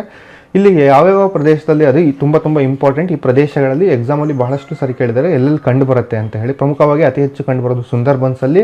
ಹಾಗೆ ಬೈತರ್ಕನಿಕಾ ಮಹಾನದಿ ಮುಖಜ ಭೂಮಿ, ಇದು ಒಡಿಶಾದಲ್ಲಿದೆ. ಬೈತರ್ಕನಿಕಾ ಅದೊಂದು ನ್ಯಾಷನಲ್ ಪಾರ್ಕಿಗೂ ಕೂಡ ಫೇಮಸ್ ಅದು. ಕೃಷ್ಣಾ ನದಿ ಮತ್ತು ಗೋದಾವರಿ ಮುಖಜ ಭೂಮಿ ಆಂಧ್ರ ಪ್ರದೇಶದಲ್ಲಿ ಕಂಡು ಬರುತ್ತೆ. ಹಾಗೆ ಪೀಚಾವರಂ ಮತ್ತು ಪೇಟೆ ಇದೊಂದು ಎಲ್ಲಿ ಕಂಡು ಬರುತ್ತೆ, ತಮಿಳುನಾಡಿನ ಒಂದು ಪಾಯಿಂಟ್ ಕ್ಯಾಲಿಬರ್ ಅಂತ ಹೇಳ್ತೀವಿ, ಈ ಒಂದು ಪ್ರದೇಶಗಳಲ್ಲಿ ಇದು ಕಂಡು ಬರ್ತಾ ಹೋಗುತ್ತೆ. ಹಾಗೆ ಗುಜರಾತ್ನ ಕಚ್ ಮತ್ತು ಕಾಂಬತ್ ಕರಿಯಲ್ಲಿ ಕಂಡು ಬರುತ್ತೆ ಸ್ನೇಹಿತರೆ. ಹಾಗೆ ಕರ್ನಾಟಕದಲ್ಲಿ ಒಂದು ಏಕೈಕ ಪ್ರದೇಶ ನೆನ್ಪಿಟ್ಕೊಳ್ಳಿ, ಕುಂದಾಪುರದಲ್ಲಿ ಈ ಒಂದು ಮ್ಯಾಂಗ್ರೋವ್ ಅರಣ್ಯಗಳನ್ನು ನಾವು ಕಾಣ್ತೀವಿ. ಕೇರಳದಲ್ಲಿ ವೆಂಬನಾಡಲ್ಲಿ ಕಾಣ್ತೀವಿ. ಮಹಾರಾಷ್ಟ್ರದ ಆಚ್ರಾ ಮತ್ತು ರತ್ನಗಿರಿಯಲ್ಲಿ ಕಾಣ್ತಾ ಹೋಗ್ತೀವಿ ಸ್ನೇಹಿತರೆ. ಹಾಗೆ ಅದೇ ರೀತಿ ಅಂಡಮಾನ್ ಮತ್ತು ನಿಕೋಬಾರಲ್ಲಿ ಕೂಡ ಕಾಣ್ತಾ ಹೋಗ್ತೀವಿ. ಈ ಒಂದು ನಾವು ಮ್ಯಾಂಗ್ರೋವ್ ಅರಣ್ಯಗಳು ಅಂತ ಹೇಳ್ತೀವಲ್ಲ ನೋಡಿ, ಈ ರೀತಿ ಕಂಡು ಬರುತ್ತೆ. ಇದು ತುಂಬ ಇಂಪಾರ್ಟೆಂಟ್ ಆಗಿದೆ ಅಲ್ಲಿ ನೋಡಿ. ಹಾಗೆ ಶೋಲಾ ಅರಣ್ಯಗಳ ಬಗ್ಗೆ ತಿಳ್ಕೊಳ್ತಾ ಹೋಗೋಣ. ಶೋಲಾ ಎಂಬುದು ತಮಿಳು ಭಾಷೆಯ ಒಂದು ಚೋಳೈ ಎಂಬ ಪದದಿಂದ ಬಂದಿದೆ. ಇದು ಮೊದಲ ಬಾರಿಗೆ ಬಳಸಿದವರು ಸಿಂಚಿಪಾರ್ ಎನ್ನುವಂತಹ ಒಬ್ಬ ವ್ಯಕ್ತಿ ಬಳಸ್ತಾನೆ. ಇದು ದಕ್ಷಿಣ ಭಾರತದ ಕೆರೆ, ತೊರೆ, ಹಳ್ಳ ಮುಂತಾದ ಜಲಾಶಯವಿರುವ ಕಡೆ ನದಿಗಳಂತಹ ಕಣಿವೆಯುದ್ದಕ್ಕೂ ಕಂಡುಬರುವಂಥ ಒಂದು ಅರಣ್ಯಗಳನ್ನು ನಾವು ಶೋಲಾ ಅರಣ್ಯ ಅಂತ ಕರಿತೀವಿ. ಇಲ್ಲಿ ನೀವು ನೆನ್ಪಿಟ್ಕೊಳ್ಳಿ, ಒಂದು ಕೆಲವೊಂದಿಷ್ಟು ಫಿಲಮ್ಗಳಲ್ಲಿ ಕೂಡ ಇದನ್ನು ಯಾವ ರೀತಿ ತೋರಿಸ್ತಾರೆ ಈ ಒಂದು ಪ್ರದೇಶಗಳನ್ನು ಅಂತ ಹೇಳಿ ಎಕ್ಸಾಮಲ್ಲಿ ಕೂಡ ಕೇಳಿದ್ದಾರೆ. ದಕ್ಷಿಣ ಭಾರತದ ಪಶ್ಚಿಮ ಘಟ್ಟಗಳಲ್ಲಿ, ಅದರಲ್ಲೂ ಕೇರಳ, ಕರ್ನಾಟಕ, ತಮಿಳುನಾಡುಗಳಲ್ಲಿ ಕಂಡುಬರುತ್ತೆ. ಒಂದು ಕಡೆ ಪರ್ವತ ಇರುತ್ತೆ, ಒಂದು ಕಡೆ ಈ ಒಂದು ಶೋಲಾ ಫಾರೆಸ್ಟ್ಗಳನ್ನು ನಾವು ಕಾಣ್ತಾ ಹೋಗ್ತೀವಿ. ಕರ್ನಾಟಕದಲ್ಲಿ ಪ್ರಮುಖವಾಗಿ ಬಿಳಿಗಿರಿ ರಂಗನ ಬೆಟ್ಟ. ಇದರ ಪ್ರಮುಖ ಮರಗಳು ಎಲ್ಲಿ ಅಂತಂದರೆ ನಿಯೋಲಿಟ್ಸಿಯಾ, ಜಾಲಾನಿಕಾ ಎನ್ನುವಂಥ ಮರಗಳು ಇಲ್ಲಿ ಕಾಣ್ತಾ ಹೋಗುತ್ತೆ. ಹಾಗೆ ಎಲೆ ಮೊಣಚಾದ ಸೂಜಿ ಕಾಡುಗಳು ಅಥವಾ ಕಾನಿಫರಸ್ ಫಾರೆಸ್ಟ್ ಅಂತ ಹೇಳ್ತೀವಿ ನೋಡಿ. ಈ ಅರಣ್ಯಗಳು ಭಾರತದಲ್ಲಿ ಜಮ್ಮು ಕಾಶ್ಮೀರ, ಹಿಮಾಚಲ ಪ್ರದೇಶ ಅಥವಾ ಹಿಮಾಲಯದ ತಪ್ಪಲ ಪ್ರದೇಶಗಳಲ್ಲಿ ಕಾಣ್ತಾ ಹೋಗ್ತೀವಿ. ಎಲ್ಲೆಲ್ಲಿ ನಾವು ತಂಪಾದ ಶೀತ ವಾತಾವರಣ, ಎತ್ತರದ ಪ್ರದೇಶಗಳಲ್ಲಿ ಇಂತಹ ಮರವನ್ನು ಕಾಣ್ತಾ ಹೋಗ್ತೀವಿ ಸ್ನೇಹಿತರೆ. ಈ ಅರಣ್ಯಗಳು ಬೆಳೆಯುವ ಮರಗಳೆಂದರೆ ಇಲ್ಲಿ ಪೈನ್ ಇರ್ಬೋದು, ಓಕ್ ಇರ್ಬೋದು, ದೇವದಾರ್ ಇರ್ಬೋದು, ಪಿರ್ ಇರ್ಬೋದು, ಲಾರ್ಚ್ ಇರ್ಬೋದು, ಹೆಮ್ಲಾಕ್ ಇರ್ಬೋದು, ಸೀಡರ್ ಇರ್ಬೋದು, ಮ್ಯಾಪಲ್ ಇರ್ಬೋದು, ಮಫ್ಲರ್ ಇರ್ಬೋದು, ಮುಂತಾದ ಮರಗಳನ್ನು ಇಲ್ಲಿ ಕಾಣ್ತಾ ಹೋಗ್ತೀವಿ. ಇವು ಮೃದು ಸಸ್ಯಗಳಾಗಿದ್ದು ಇವುಗಳಿಗೆ ಮರದ ತೀರುಳು, ವುಡ್ ಪಲ್ಪ್ ಅಂತ ಕರೀತಾರೆ. ಇದರಲ್ಲಿ ಈ ಅರಣ್ಯಗಳಲ್ಲಿ ನಾವು ನ್ಯೂಸ್ ಪ್ರಿಂಟ್ ಕೈಗಾರಿಕೆಗೆ ಕಚ್ಚಾ ವಸ್ತುಗಳಾಗಿ ಈ ಮರಗಳನ್ನು ಬಳಸ್ತಾ ಹೋಗ್ತೀವಿ. ಮಧ್ಯಪ್ರದೇಶದ ನೇಪಾ ನಗರದಲ್ಲಿ ನ್ಯೂಸ್ ಪ್ರಿಂಟ್ ಕೈಗಾರಿಕೆ ಇದೆ. ಹಾಗೆ ಈ ಅರಣ್ಯದಿಂದ ಕಚ್ಚಾ ವಸ್ತುಗಳನ್ನು ನಾವು ಪಡಿತಾ ಹೋಗ್ತೀವಿ. ಹಾಗೆ ನಾವು ನಮ್ಮ ಒಂದು ಕರ್ನಾಟಕದಲ್ಲಿ ದಾಂಡೇಲಿ ಇದಕ್ಕೆ ಫೇಮಸ್ ಆಗಿರುತ್ತೆ. ಅಂತಂದರೆ ಆ ಒಂದು ನ್ಯೂಸ್ ಪ್ರಿಂಟ್ ಮಾಡೋದಕ್ಕೆ ಬೇಕಾದಂಥ ಕಚ್ಚಾ ವಸ್ತು ಸಪ್ಲೈ ಮಾಡೋದಕ್ಕೆ. ಆಲ್ಪೈನ್ ಸಸ್ಯ ವರ್ಗದ ಬಗ್ಗೆ ಮಾತಾಡೋದಾದರೆ ನಾವು ಹಿಮಾಲಯ ಪಾದ ಬೆಟ್ಟಗಳಿಂದ ಮೇಲೆ ಹೋದಂತೆ ಸಸ್ಯ ವರ್ಗಗಳ ವೈವಿಧ್ಯತೆಯನ್ನು ಕಾಣ್ತಾ ಹೋಗ್ತೀವಿ. ಹಿಮಾಲಯದ ಪಾದ ಬೆಟ್ಟಗಳಿಂದ ಒಂದು 1500 ಮೀಟರಷ್ಟು ಎತ್ತರಕ್ಕೆ ಹೋದಾಗ ನಾವು ನಿತ್ಯ ಹರಿದ್ವರ್ಣ ಕಾರಣಗಳ ನಂತರ 3650 ಮೀಟರ್ಗಳವರೆಗೂ ಕೂಡ ನಾವು ಈ ಥರ ಒಂದು ಆಲ್ಪೈನ್ ವೆಜಿಟೇಷನ್ ಕಾಣ್ತಾ ಹೋಗ್ತೀವಿ. ಇದು ಸೂಜಿ ಪರ್ಣದ ಕಾಡುಗಳನ್ನು ಹಾಗೂ 4875 ಮೀಟರ್ಗಳವರೆಗೆ ಆಲ್ಪೈನ್ ಸಸ್ಯ ವರ್ಗದ ಕಾಡುಗಳನ್ನು ಇಲ್ಲಿ ಕಾಣ್ತಾ ಹೋಗ್ತೀವಿ. ಇಲ್ಲಿ ಪ್ರಮುಖವಾದಂಥ ಮರಗಳು ವಿಲ್ಲೋ ಇರ್ಬೋದು, ಜೂನಿಫರ್ ಇರ್ಬೋದು, ಪ್ರಿಮ್ ರೋಜಸ್ ಇರ್ಬೋದು, ಹಾಗೆ ಫಿರ್ ಇರ್ಬೋದು, ಸ್ಟ್ರಾಸ್ ಇರ್ಬೋದು, ಲಾರೆಲ್ ಇರ್ಬೋದು, ಹಾಗೆ ಜೆಸ್ಟ್ನಟ್ ಇರ್ಬೋದು, ಪ್ರಮುಖವಾದಂಥ ಮರಗಳನ್ನು ನೋಡ್ತಾ ಹೋಗ್ತೀವಿ. ಇನ್ನು ಅತಿ ಹೆಚ್ಚಿನ ಎತ್ತರದ ಪ್ರದೇಶಕ್ಕೆ ಹೋದಂತೆ ಮಂಜು ಆವರಿಸಿದ್ದು ಕಡಿಮೆ ಅವಧಿಯ ಜೀವನ ಚಕ್ರ ಹೊಂದಿರುವಂತಹ ಹಾವಾಸೆ ಕೊಲ್ಲುಹೋ ಬೆಳೆಯುತ್ತದೆ. ಇಲ್ಲಿ ಪ್ರಮುಖವಾಗಿ ನಾವು ಅಧ್ಯಯನ ಮಾಡ್ತಾ ಹೋದ್ವಿ ಇದ್ರ ಬಗ್ಗೆ. ಈಗ ಪ್ರಮುಖವಾಗಿ ನಾವಿವಾಗ ಏನೇನು ಅಧ್ಯಯನ ಮಾಡಿದ್ವಿ ಅಂತ ನಿಮಗೆ ಈಗ ಆಲ್ರೆಡಿ ಗೊತ್ತಾಗಿದೆ. ಈಗ ನಾವು ಪ್ರಮುಖವಾದಂತಹ ಅರಣ್ಯಗಳನ್ನು ಕೂಡ ಸಂಬಂಧಿಸಿದಂಥ ರಾಜ್ಯಗಳನ್ನು ಕೂಡ ಇಲ್ಲಿ ಅಧ್ಯಯನ ಮಾಡ್ತಾ ಹೋಗೋಣ ಸ್ನೇಹಿತರೆ. ಇಲ್ಲಿ ಕಾಣುವಂತಹ ಪ್ರಮುಖ ಅರಣ್ಯಗಳ ಬಗ್ಗೆ ಈಗ ಅಧ್ಯಯನ ಮಾಡ್ತಾ ಹೋಗೋಣ ಸ್ನೇಹಿತರೆ. ಅರಣ್ಯಗಳಿಗೆ ಸಂಬಂಧಿಸಿದಂಥ ರಾಜ್ಯಗಳು ಇಲ್ಲಿ ಇಂಪಾರ್ಟೆಂಟ್ ಆಗ್ತಾ ಹೋಗುತ್ತೆ ನೋಡಿ. ಮಾನಸ ಎನ್ನುವಂಥ ಅರಣ್ಯ ಪ್ರದೇಶ ನಾವು ಎಲ್ಲಿ ಕಾಣ್ತೀವಿ ಅಂದರೆ ಅಸ್ಸಾಂ. ಹಾಗೆ ಗುರುಮಠ ಅಂತ ಪಶ್ಚಿಮ ಬಂಗಾಳದಲ್ಲಿ ಕಾಣ್ತಾ ಹೋಗ್ತೀವಿ. ಇದನ್ನು ಗುರುಮಾರ ಅಂತಲೂ ಕರೆದಿದ್ದೀವಿ. ಮಧುಮಲೈ ಇರೋದು ತಮಿಳುನಾಡಲ್ಲಿ, ಬೇಟ್ಲಾ ಇರೋದು ಬಿಹಾರದಲ್ಲಿ, ಕಾಂಗ್ರಾ ಇರೋದು ಹಿಮಾಚಲ ಪ್ರದೇಶ, ಗಿರ್ ಗುಜರಾತ್, ಪೆರಿಯಾರು ಕೇರಳ, ಸುಂದರ್ಬನ್ಸ್ ಪಶ್ಚಿಮ ಬಂಗಾಳ, ವಾಲ್ಮೀಕಿ ಬಿಹಾರ, ಬಿಸಿಲೆ ಮತ್ತು ಶೋಲಾ, ಬಿಸಿಲೆ ಅಂತ ಕರಿತೀವಿ, ಬಿಸಿಲೆ ಮತ್ತು ಶೋಲಾ ಇದು ಕರ್ನಾಟಕದಲ್ಲಿ ಕಾಣ್ತಾ ಹೋಗ್ತೀವಿ. ಶೋಲಾ ಎಕ್ಸ್ಕ್ಲೂಸಿವ್ ನೀವು ರಾಮನಗರ ಅಂತ ಇಲ್ಲಿ ಶೋಲಾ ಎನ್ನುವಂಥ ಫಿಲಮ್ ಕೂಡ ಆಗಿರೋದು ನೀವು ಗಮನಿಸ್ತಾ ಹೋಗ್ಬೋದು ನೋಡಿ. ಮಾನಸ ಅಂದ ತಕ್ಷಣ ನಿಮಗೆ ಮಾನಸ ರಾಷ್ಟ್ರೀಯ ಉದ್ಯಾನವನ ನೆನಪಾದ್ರು ಅಸ್ಸಾಂ. ನೋಡಿ ಮಧುಮಲೈ ತಮಿಳ್ನಾಡು ತುಂಬ ಇಂಪಾರ್ಟೆಂಟ್ ಮಾತ್ರ ನೆನ್ಪಿಟ್ಕೊಂತು. ಗಿರ್ ಅಂದ ತಕ್ಷಣ ಗುಜರಾತ್. ನೋಡಿ ಪೆರಿಯಾರ್ ಕೇರಳ, ಸುಂದರ್ಬನ್ಸ್ ಪಶ್ಚಿಮ ಬಂಗಾಳ. ಇದಿಷ್ಟು ನೆನ್ಪಿಟ್ಕೊಳ್ಳಿ, ಇದಿಷ್ಟು ಕೇಳಿದ್ದಾರೆ. ಹಾಗೆ ಬಿಸಿಲೆ ಮತ್ತು ಶೋಲೆ ಅನ್ನೋದು ಕರ್ನಾಟಕದ ಪಾಯಿಂಟ್ ಆಫ್ ವ್ಯೂ ಇಂದ ಇಂಪಾರ್ಟೆಂಟ್. ನೋಡಿ ಭಾರತವು ಪ್ರಪಂಚದ ಒಟ್ಟು ಅರಣ್ಯ ಕ್ಷೇತ್ರಗಳಲ್ಲಿ 1.72% ಅಷ್ಟು ಮಾತ್ರ ಒಳಗೊಂಡಿರುತ್ತೆ. ನಮ್ಮ ಒಂದು ಸರ್ಕಾರ ನಮ್ಮ ಒಂದು ಅರಣ್ಯಗಳನ್ನು ಯಾವ ರೀತಿ ವಿಂಗಡಣೆ ಮಾಡ್ಕೊಂಡಿದ್ದೀವಿ ಅಂದರೆ, ಒಂದು ರಿಸರ್ವ್ಡ್ ಫಾರೆಸ್ಟ್ ಅಂತ, ಕಾಯ್ದಿಟ್ಟ ಅರಣ್ಯ. ಭಾರತ ಅರಣ್ಯ ಕಾಯ್ದೆಯ ಪ್ರಕಾರ ಪೂರ್ಣ ಸುರಕ್ಷಿತ ಪ್ರಮಾಣ ಪ್ರದೇಶವೇ ಕಾಯ್ದಿಟ್ಟ ಅರಣ್ಯ. ಅನುಮತಿ ಇಲ್ಲದೆ ಯಾವುದೇ ಮಾನವ ಚಟುವಟಿಕೆ ಇಲ್ಲಿ ನಿಷೇಧ ಆಗಿರುತ್ತೆ. ಭಾರತದ ಒಟ್ಟು ಭೌಗೋಳಿಕ ವಿಸ್ತೀರ್ಣದ 12.88% ಅಷ್ಟು ಈ ವರ್ಗಕ್ಕೆ ನಾವು ಸೇರಿಸ್ತೀವಿ. ನೋಡಿ, ರಿಸರ್ವ್ಡ್ ಫಾರೆಸ್ಟ್ ಅಂತಂದರೆ ಅಲ್ಲಿ ಮಾನವ ಚಟುವಟಿಕೆ ಸಂಪೂರ್ಣ ನಿರ್ಬಂಧ ಆಗಿರುತ್ತೆ. ಅದನ್ನು ನಾನು ಎಕ್ಸ್ಪ್ಲೈನ್ ಮಾಡ್ತಾ ಹೋಗ್ತೀನಿ ಕಂಪ್ಲೀಟಾಗಿ ಈ ಒಂದು ಕಾನ್ಸೆಪ್ಟ್ ಬಗ್ಗೆ. ಇದು ತುಂಬ ಇಂಪಾರ್ಟೆಂಟ್ ಕಾನ್ಸೆಪ್ಟು, ಇದು ಅಪ್ಲೈಡ್ ಆಗಿ ಕೇಳುವಂಥ ಸಾಧ್ಯತೆ ಇರುತ್ತೆ. ಪ್ರೊಟೆಕ್ಟೆಡ್ ಫಾರೆಸ್ಟ್, ಭಾರತ ಅರಣ್ಯ ಕಾಯ್ದೆಯ ಪ್ರಕಾರ ಈ ವಲಯದಲ್ಲಿ ಮಾನವನ ಚಟುವಟಿಕೆಗಳಿಗೆ ನಿರ್ಬಂಧಗಳಿರೋದಿಲ್ಲ. ಇಲ್ಲಿ ಮುಕ್ತ ಅವಕಾಶ ಕೊಟ್ಟಿರ್ತಾರೆ ಈ ಪ್ರೊಟೆಕ್ಟೆಡ್ ಫಾರೆಸ್ಟಲ್ಲಿ, ಆದರೆ ಕೆಲವೊಂದಿಷ್ಟು ನಿರ್ಬಂಧ ಇರುತ್ತೆ. ಭಾರತದ ಒಟ್ಟು ಭೂಭಾಗದ ಅರಣ್ಯದ 6.6% ಇದಕ್ಕೆ ಸೇರುತ್ತೆ. ಹಾಗೆ ಅನ್ಕ್ಲಾಸಿಫೈಡ್ ಫಾರೆಸ್ಟ್ ಅಂದರೆ ಇದು ಕಾಯ್ದಿಟ್ಟ ಅಥವಾ ಸುರಕ್ಷಿತವೆಂದು ಘೋಷಿತವಾಗಿರುವಂತಹ ಅರಣ್ಯ. ಇವುಗಳು ಒಡೆತನ ರಾಜ್ಯಗಳಿಗೆ, ಹಾಗೆ ರಾಜ್ಯಕ್ಕೆ ವ್ಯತ್ಯಾಸ ಇರುತ್ತೆ ಸ್ನೇಹಿತರೆ. ಇವುಗಳ ವಿಸ್ತೀರ್ಣ, ಭೌಗೋಳಿಕ ವಿಸ್ತೀರ್ಣ ಎಷ್ಟಿದೆ ಅಂತಂದರೆ 3.89% ಅಷ್ಟು ಇರುತ್ತೆ. ನೋಡಿ, ಅತಿ ಕಡಿಮೆ ಅರಣ್ಯಗಳ ಬಗ್ಗೆ ಈಗ ಆಲ್ರೆಡಿ ನಾವು ಡಿಸ್ಕಷನ್ ಆಗಿದೆ ನಮಗೆ. ಈಗ ನಾವು ಜೈವಿಕ ವಲಯಗಳನ್ನು ಯಾವ ರೀತಿ ವಿಂಗಡಣೆ ಮಾಡಿದ್ದೀವಿ ಅಂತ, ಭಾರತದಲ್ಲಿ ನಾವು 18 ಜೈವಿಕ ಸಂರಕ್ಷಣಾ ಬಯೋಸ್ಪಿಯರ್ ರಿಸರ್ವ್ಗಳನ್ನು ಕಾಣ್ತೀವಿ. ನೋಡಿ, ನೀಲಗಿರಿ ತಮಿಳುನಾಡು, ಕೇರಳ, ಕರ್ನಾಟಕ 3 ರಾಜ್ಯಗಳಲ್ಲೂ ಹರಡಿಕೊಂಡಿದೆ. ಹಾಗೆ ನಂದಾದೇವಿ ಇಂಪಾರ್ಟೆಂಟ್, ಉತ್ತರಾಖಂಡ್, ನಾಕ್ರೆಕ್ ಮೇಘಾಲಯ, ಸುಂದರ್ಬನ್ಸ್ ಪಶ್ಚಿಮ ಬಂಗಾಳ, ಅಸ್ಸಾಮಲ್ಲಿ ಮಾನಸ ಎನ್ನುವಂಥ ಬಯೋಸ್ಪಿಯರ್ ರಿಸರ್ವ್ ಇದೆ, ಇದು ಇಂಪಾರ್ಟೆಂಟ್. ಗ್ರೇಟ್ ನಿಕೋಬಾರ್ ಇಂಪಾರ್ಟೆಂಟ್, ಇದು ಅಂಡಮಾನ್ ನಿಕೋಬಾರಲ್ಲಿ. ಗಲ್ಫ್ ಆಫ್ ಮನ್ನಾರ್ ಇರೋದು ತಮಿಳುನಾಡಲ್ಲಿ. ಹಾಗೆ ಸಿಂಪ್ಲಿಪಾಲ್ ಇರೋದು ಒಡಿಶಾದಲ್ಲಿ, ದಿಬ್ರು ಸೈಕೋವಾ ಇರೋದು ಅಸ್ಸಾಮಲ್ಲಿ, ದಿಬಾಂಗ್ ಇರೋದು ಅರುಣಾಚಲ ಪ್ರದೇಶದಲ್ಲಿ, ಪಚ್ಮರಿ ಇರೋದು ಮಧ್ಯಪ್ರದೇಶ, ಕಾಂಚನಜುಂಗ ಇರೋದು ಸಿಕ್ಕಿಮಲ್ಲಿ, ಅಗತ್ಯ ಮಲೈ ಕೇರಳ ಮತ್ತು ತಮಿಳುನಾಡಲ್ಲಿದೆ. ಅಗತ್ಯ ಮಲೆಯಲ್ಲೇ ಅನೈಮುಡಿ ಎನ್ನುವಂಥ ಒಂದು ದಕ್ಷಿಣ ಭಾರತ ಎತ್ತರದ ಪರ್ವತವನ್ನು ಕಾಣ್ತೀವಿ ಅಂತ ಅಧ್ಯಯನ ಆಗಿತ್ತು. ನೋಡಿ, ಅಚಾನಕ್ ಮಾರ್ ಇರೋದು ಅಮರಕಂಟಕ ಮಧ್ಯಪ್ರದೇಶ, ಛತ್ತೀಸ್ಗಢದಲ್ಲಿ ಕಾಣ್ತಾ ಹೋಗ್ತೀವಿ. ಇದು ಗ್ರೇಟ್ ರನ್ ಆಫ್ ಕಚ್ ಇರೋದು ಗುಜರಾತಲ್ಲಿ, ಶೀತ ಮರುಭೂಮಿ ಇರೋದು ಹಿಮಾಚಲ ಪ್ರದೇಶದಲ್ಲಿ, ಶೇಷಾಚಲಂ ಬೆಟ್ಟಗಳು ಆಂಧ್ರ ಪ್ರದೇಶ, ಪನ್ನಾ ಮಧ್ಯಪ್ರದೇಶ. ಇದನ್ನು ನೀವೇನು ಮಾಡಿ ಅಂದರೆ ಇದನ್ನು ನೋಟ್ಸ್ ಕೊಡ್ತೀನಿ, ಕ್ಲೀನಾಗಿ ಬ್ಯಾಟನ್ನು ಮಾಡ್ಕೊಳ್ಳಿ. ಅದಾದಮೇಲೆ ನಿಮ್ಗೆ ಗೊತ್ತಾಗ್ತಾ ಹೋಗುತ್ತೆ. ಇದು ಎಕ್ಸಾಮಲ್ಲಿ ಕೇಳ್ತಾರೆ, ಈ ಕೆಳಗಿನ ಯಾವುದು ಜೈವಿಕ ಸಂರಕ್ಷಣಾ ವಲಯದಲ್ಲಿ ಕಂಡು ಬರುತ್ತೆ ಅಥವಾ ಕಂಡು ಬರಲ್ಲ ಅಂತ ಕೇಳ್ಬೋದು. ಹಾಗೆ ಈ 18 ಕೂಡ ನೆನ್ಪಿಟ್ಕೊಳೋಕ್ಕೆ ಪ್ರಯತ್ನ ಪಡಿ. ಭಾರತದ ಮೊದಲ ಜೈವಿಕ ಸಂರಕ್ಷಣಾ ತಾಣ ಯಾವುದು ಅಂತಂದರೆ ಅದು ತಾಣ ಯಾವುದು ಅಂತಂದರೆ ತಮಿಳುನಾಡಿನ ನೀಲಗಿರಿಯಲ್ಲಿ ಸ್ನೇಹಿತರೆ. ಇದು 1986ರಲ್ಲಿ ಮೊದಲ ಬಾರಿಗೆ ಸ್ಥಾಪನೆ ಆಯಿತು.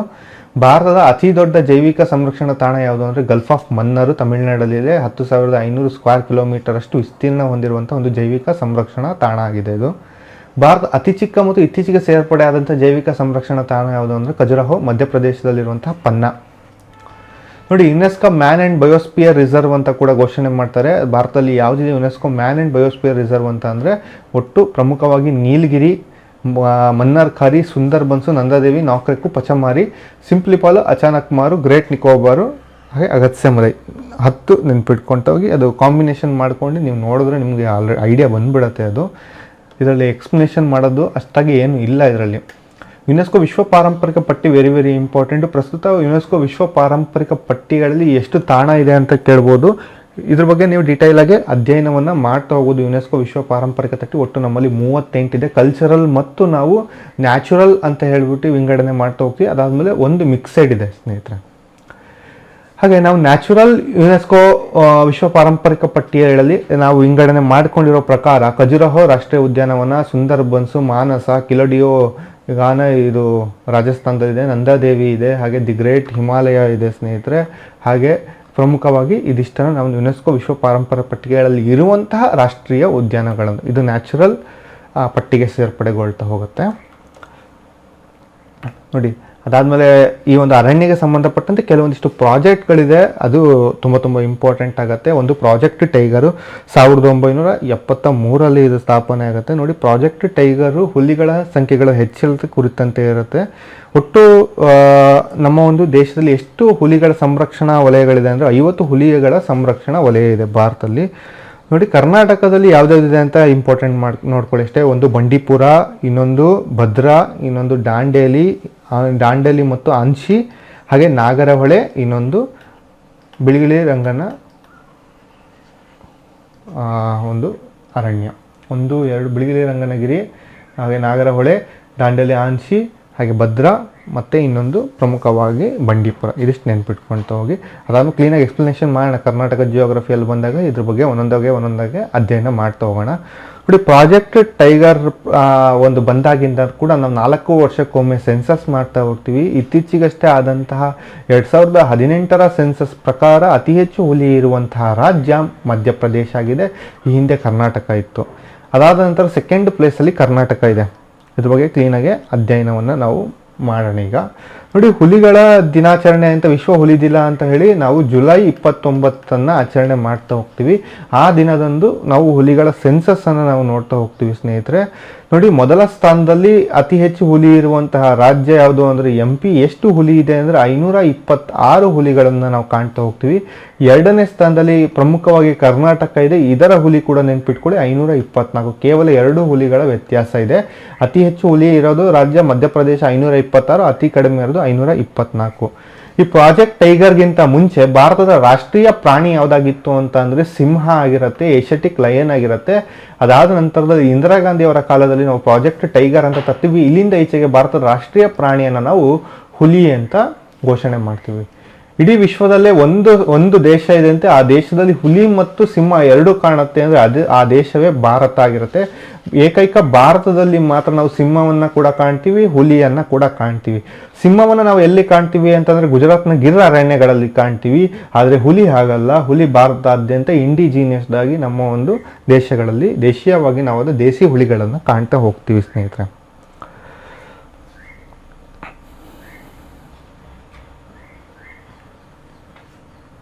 ಹಾಗೆ ಪ್ರಮುಖವಾಗಿ ಪ್ರಾಜೆಕ್ಟ್ ಎಲಿಫೆಂಟ್ ಕೂಡ ಇಂಪಾರ್ಟೆಂಟು. 1991-92ರಲ್ಲಿ ಪ್ರಾಜೆಕ್ಟ್ ಎಲಿಫೆಂಟ್ ಅಂತ ಹೇಳಿ ಜಾರಿಗೆ ಬರುತ್ತೆ. ಇದು ಕೂಡ ತುಂಬ ಇಂಪಾರ್ಟೆಂಟ್ ಆಗುತ್ತೆ. ನಾನು ಅದಾದಮೇಲೆ ಇಸ್ವಿ ಕೂಡ ಹೇಳ್ತೀನಿ. ಇಲ್ಲಿ 1990-91 ಇದು ಪ್ರಾಜೆಕ್ಟ್ ಎಲಿಫೆಂಟ್ ಆಗಿರುತ್ತೆ. ಆನೆಗಳ ಸಂರಕ್ಷಣೆಗಾಗಿ ಜಾರಿಗೆ ಬಂದಂಥ ಒಂದು ಯೋಜನೆ ಆಗಿದೆ. ಪ್ರಸ್ತುತ ದೇಶದಲ್ಲಿ 28 ಆನೆ ಸಂರಕ್ಷಣಾ ವಲಯಗಳಿದೆ. ಇನ್ನು 2 ಕೇಂದ್ರಗಳಿದೆ. ಒಂದು ಛತ್ತೀಸ್ಗಢದ ತಿಮ್ರು ಅಂತ ಹೇಳಿ ಹಾಗೂ ಮೇಘಾಲಯದ ಕಾಸಿ ಸರ್ಕಾರಗಳು ಇನ್ನು ಒಪ್ಪಿಗೆ ನೀಡಕ್ಕೆ ಹೊರಟಿದೆ. ಈಗ ಒಪ್ಪಿಗೆ ನೀಡಿದ್ರೆ ಅದು 30ಕ್ಕೆ ಏರುತ್ತೆ. ಈಗ ನೋಡಿ, ಈ ಹುಲಿಗಳು ಅಂದ ತಕ್ಷಣ ನಿಮಗೆ ಆಲ್ರೆಡಿ ಎಲ್ಲ ಗೊತ್ತಾಗ್ತಾ ಹೋಗುತ್ತೆ. ಅತಿ ಹೆಚ್ಚು ಹುಲಿ ಇರುವಂತಹ ರಾಜ್ಯ, ಹಾಗೆ ಅತಿ ಹೆಚ್ಚು ಆನೆಗಳಿರುವಂತಹ ರಾಜ್ಯ ಅಂತ ಅಂದರೆ ಅದು ನೆನಪಿರಲಿ, ಅದು ಕರ್ನಾಟಕದಲ್ಲಿ ಅತಿ ಹೆಚ್ಚು ನಾವು ಆನೆಗಳನ್ನು ಕಾಣ್ತಾ ಹೋಗ್ತೀವಿ. ಈ ಹಿಂದೆ ಹುಲಿ ಮತ್ತು ಆನೆ ಎರಡೂ ಕೂಡ ಕರ್ನಾಟಕದಲ್ಲಿ ಹೆಚ್ಚಿತ್ತು. ಆದರೆ ಪ್ರಸ್ತುತ ಹುಲಿ ಸ್ಥಾನವನ್ನು ನಾವು ಮಧ್ಯಪ್ರದೇಶಕ್ಕೆ ಬಿಟ್ಟುಕೊಟ್ಟಿದ್ದೀವಿ. ಹಾಗೆ ಆಪರೇಷನ್ ಕ್ರೊಕೊಡೈಲ್ 1975 ನೆನಪಿರಲಿ. ಆಪರೇಷನ್ ರೈನೋಸರಸ್ಸು ಇದು ನಿಮಗೆ ಮಾನಸ ಹಾಗೆ ನಂದಾದೇವಿ ರಾಷ್ಟ್ರೀಯ ಉದ್ಯಾನಗಳಿಗೆ ಸಂಬಂಧಪಟ್ಟಂತೆ 1900, ಈ ಗೆಂಡಾಮೃಗಗಳಿಗೆ ಸಂಬಂಧಪಟ್ಟಿದ್ದು 1987 ನೆನಪಿರಲಿ. ಹಾಗೆ ಆಪರೇಷನ್ ಪ್ರಾಜೆಕ್ಟ್ ಸ್ನೋ ಲೆಪರ್ಡ್ 2009. ಸುಮಾರಷ್ಟು ಪ್ರಾಜೆಕ್ಟ್ಗಳಿದೆ. ಪ್ರಾಜೆಕ್ಟ್ದೇ ಒಂದು ಕ್ಲಾಸ್ ಮಾಡೋಣ. ಈಗ ಉಳಿದಿರೋಂಥ ವಿಷಯಗಳು ಅನೇಕ ಇರೋದ್ರಿಂದ ಅದರ ಬಗ್ಗೆ ಕಾನ್ಸಂಟ್ರೇಷನ್ ಮಾಡ್ತಾ ಹೋಗೋಣ. ಈಗ ರಾಷ್ಟ್ರೀಯ ಉದ್ಯಾನಗಳು ಅಂದರೆ ಇದು ಭಾರತದ ಸಂರಕ್ಷಣಾ ತಾಣಗಳ ಅಡಿಯಲ್ಲಿ ಬರುತ್ತೆ. ನೋಡಿ, ಇದು ತುಂಬ ಇಂಪಾರ್ಟೆಂಟ್. ಈ ಒಂದು ಸ್ಲೈಡ್ ಮಾತ್ರ ಮಿಸ್ ಮಾಡ್ಕೋಬೇಡಿ. ಭಾರತದ ಸಂರಕ್ಷಣಾ ತಾಣಗಳ ಒಂದು ಅಡಿಯಲ್ಲಿ ಬರೋದು ಯಾವುದು ಅಂದರೆ ರಾಷ್ಟ್ರೀಯ ಉದ್ಯಾನಗಳು ಬರುತ್ತೆ. ನೋಡಿ, IUCN ಅಂದರೆ ಅಂತಾರಾಷ್ಟ್ರೀಯ ನಿಸರ್ಗ ಮತ್ತು ನೈಸರ್ಗಿಕ ಸಂಪನ್ಮೂಲಗಳ ಸಂರಕ್ಷಣಾ ಒಕ್ಕೂಟ ಅಂತ ಹೇಳಿಬಿಟ್ಟು ಇದರ ಮಾರ್ಗದರ್ಶನದ ಪ್ರಕಾರ ನಾವು ಭಾರತದಲ್ಲಿ ಒಟ್ಟು 4 ಸಂರಕ್ಷಣಾ ತಾಣಗಳಾಗಿ ವಿಂಗಡಣೆ ಮಾಡ್ಕೊಳ್ತೀವಿ. ನಮ್ಮ ಒಂದು ಅರಣ್ಯಗಳನ್ನು 4 ಸಂರಕ್ಷಣಾ ತಾಣಗಳಾಗಿ ವಿಂಗಡಣೆ ಮಾಡಿದ್ದೀವಿ. ಒಂದು ರಾಷ್ಟ್ರೀಯ ಉದ್ಯಾನವನ ಅಂತ, ಇನ್ನೊಂದು ವನ್ಯಜೀವಿ ಧಾಮಗಳು ಅಂತ ಹೇಳಿ, ಇನ್ನೊಂದು ಸಂರಕ್ಷಣಾ ಮೀಸಲು ಪ್ರದೇಶಗಳು ಅಂತ ಹೇಳಿ, ಸಂರಕ್ಷಣಾ ಮೀಸಲು ಪ್ರದೇಶ ಅಂತ ಹೇಳಿ, ಇನ್ನೊಂದು ಸಮುದಾಯ ಮೀಸಲು ಪ್ರದೇಶ ಅಂತ ಹೇಳಿ. ಒಟ್ಟು ಭಾರತದ ಸಂರಕ್ಷಣಾ ತಾಣಗಳನ್ನು ನಾವು IUCN ಮಾರ್ಗದರ್ಶನದಂತೆ 4 ರೀತಿಯಾಗಿ ವಿಂಗಡಣೆ ಮಾಡಿದ್ದೀವಿ. ಒಂದು ರಾಷ್ಟ್ರೀಯ ಉದ್ಯಾನವನ, ಇನ್ನೊಂದು ವನ್ಯಜೀವಿ ಧಾಮ, ಇನ್ನೊಂದು ಸಂರಕ್ಷಣಾ ಮೀಸಲು ಪ್ರದೇಶಗಳು, ಅಂದರೆ ರಿಸರ್ವ್ ಒಂದು ಏನು ಪ್ರದೇಶಗಳಂತ ಹೇಳ್ತೀವಿ ಅಲ್ಲೂ, ಹಾಗೆ ಕಮ್ಯುನಿಟಿಗಾಗಿ ಒಂದು ಮೀಸಲು ಪ್ರದೇಶ ಇದೆ, ಇದನ್ನು ಸಮುದಾಯ ಮೀಸಲು ಪ್ರದೇಶ ಅಂತ ಹೇಳ್ತೀವಿ. ಹಾಗೆ ರಾಷ್ಟ್ರೀಯ ಉದ್ಯಾನವನಗಳ ಬಗ್ಗೆ ಹೇಳೋದಾದರೆ ಭಾರತದಲ್ಲಿ ಪ್ರಸ್ತುತ 104 ರಾಷ್ಟ್ರೀಯ ಉದ್ಯಾನಗಳಿದೆ. ಭಾರತದ ಮೊದಲ ರಾಷ್ಟ್ರೀಯ ಉದ್ಯಾನ ಯಾವುದು ಅಂತ ಅಂದರೆ ಜಿಮ್ ಕಾರ್ಬೆಟ್. ಇತ್ತೀಚೆಗಷ್ಟೇ ಡಿಸ್ಕವರಿ ಚಾನಲಲ್ಲಿ ಮ್ಯಾನ್ ವರ್ಸಸ್ ವೈಲ್ಡಲ್ಲಿ ನೀವು ನೋಡ್ತಾ ಹೋಗ್ಬೋದು ಯಾವ ರೀತಿ ನರೇಂದ್ರ ಮೋದಿಯವರು ಈ ಒಂದು ಜಿಮ್ ಕಾರ್ಬೆಟ್ ವಿಶೇಷತೆಗಳ ಬಗ್ಗೆ ಹೇಳ್ತಾ ಹೋದ್ರು ಅಂತ. ಹಾಗಾಗಿ ಆ ಒಂದು ಪಾಯಿಂಟ್ ಆಫ್ ವ್ಯೂ ಅಲ್ಲಿ ಇದು ಇಂಪಾರ್ಟೆಂಟ್ ಆಗ್ತಾ ಹೋಗುತ್ತೆ. ಈ ಜಿಮ್ ಕಾರ್ಬೆಟ್ ಮೊದಲ ರಾಷ್ಟ್ರೀಯ ಉದ್ಯಾನವನ. ಇದನ್ನು ಮೊದಲಿಗೆ ಹೈಲಿ ರಾಷ್ಟ್ರೀಯ ಉದ್ಯಾನವನ ಅಂತ ಕರಿತಾ ಇದ್ರು. ಇದು ಮೊದಲ ಹೆಸರು ಹೈಲಿ ಅಂತ, ರಾಮಗಂಗಾ ನದಿಯ ಒಂದು ದಡದಲ್ಲಿರುವಂತಹ ಒಂದು ರಾಷ್ಟ್ರೀಯ ಉದ್ಯಾನವನ ಜಿಮ್ ಕಾರ್ಬೆಟ್. ಮೊದಲ ಬಾರಿಗೆ ಪ್ರಾಜೆಕ್ಟ್ ಟೈಗರ್ ಲಾಂಚ್ ಆಗಿದ್ದು ಎಲ್ಲಿ ಅಂತ ಅಂದರೆ ಇದೇ ರಾಷ್ಟ್ರೀಯ ಉದ್ಯಾನ ಜಿಮ್ ಕಾರ್ಬೆಟ್ ಅಲ್ಲಿ ಪ್ರಾಜೆಕ್ಟ್ ಟೈಗರ್ ಕೂಡ ಲಾಂಚ್ ಆಗಿತ್ತು. ಹಾಗಾಗಿ ಇದು ವಿಶೇಷತೆ. ರಾಜ್ಯದ ಮುಖ್ಯ ವನ್ಯಜೀವಿ ವಾರ್ಡನ್ರ ಅಪ್ಪಣೆ ಇಲ್ಲದಂತೆ ನಾವೇನು ಮಾಡುವಾಗಿಲ್ಲ, ಇಲ್ಲಿ ಯಾವುದೇ ರೀತಿಯಾಗಿ ರಾಷ್ಟ್ರೀಯ ಉದ್ಯಾನವನ ಅಂತ ಘೋಷಣೆ ಮಾಡೋಗಿಲ್ಲ. ಹಾಗಾಗಿ ಇಲ್ಲಿ ಯಾರು ರಾಷ್ಟ್ರೀಯ ಉದ್ಯಾನವನ ಮಾಡೋದಕ್ಕೆ ಶಿಫಾರಸು ಮಾಡೋದಂದರೆ ರಾಜ್ಯದ ಮುಖ್ಯ ವನ್ಯಜೀವಿ ವಾರ್ಡನ್ ಅವರು ಇದು ಮಾಡ್ತಾರೆ. ಅಲ್ಲಿ ಏನೇ ಮಾನವ ಚಟುವಟಿಕೆ ಆಗಬೇಕು ಅಂದರೆ ರಾಷ್ಟ್ರೀಯ ಉದ್ಯಾನವನಗಳಲ್ಲಿ ಯಾರ ಅಪ್ಪಣೆ ಇರಬೇಕು ಅಂತ ಅಂದರೆ ರಾಜ್ಯದ ಮುಖ್ಯ ವನ್ಯಜೀವಿ ವಾರ್ಡನ್. ನೋಡಿ, ರಾಜ್ಯದ ಮುಖ್ಯ ವನ್ಯಜೀವಿ ಚೀಫ್ ಕನ್ಸರ್ವೇಟಿವ್ ಆಫ್ ಫಾರೆಸ್ಟ್ ಅಂತ ಕರಿತೀವಿ. ಇವರ ಅಪ್ಪಣೆ ಇಲ್ಲದ ಹಾಗೆ ಇಲ್ಲಿ ಯಾವುದೇ ರೀತಿಯಾಗಿ ಸ್ನೇಹಿತರೆ ಏನು ಮಾಡುವಾಗಿಲ್ಲ, ಮಾನವನ ಒಂದು ಚಟುವಟಿಕೆ ಮಾಡುವಾಗಿಲ್ಲ ರಾಷ್ಟ್ರೀಯ ಉದ್ಯಾನಗಳಲ್ಲಿ. ಭಾರತದಲ್ಲಿ ಪ್ರಮುಖವಾಗಿ ನಾವು ರಾಷ್ಟ್ರೀಯ ಉದ್ಯಾನಗಳನ್ನು ಯಾವ್ದು ಕಾಣ್ತೀವಿ ಅಂತ ಈಗ ಅಧ್ಯಯನ ಮಾಡೋಣ. ಅದಕ್ಕಿಂತ ಮುಂಚೆ ಸ್ವಲ್ಪ ವನ್ಯಜೀವಿ ಧಾಮದ ಬಗ್ಗೆನೂ ತಿಳ್ಕೊಂಡು ತಗೋಣ.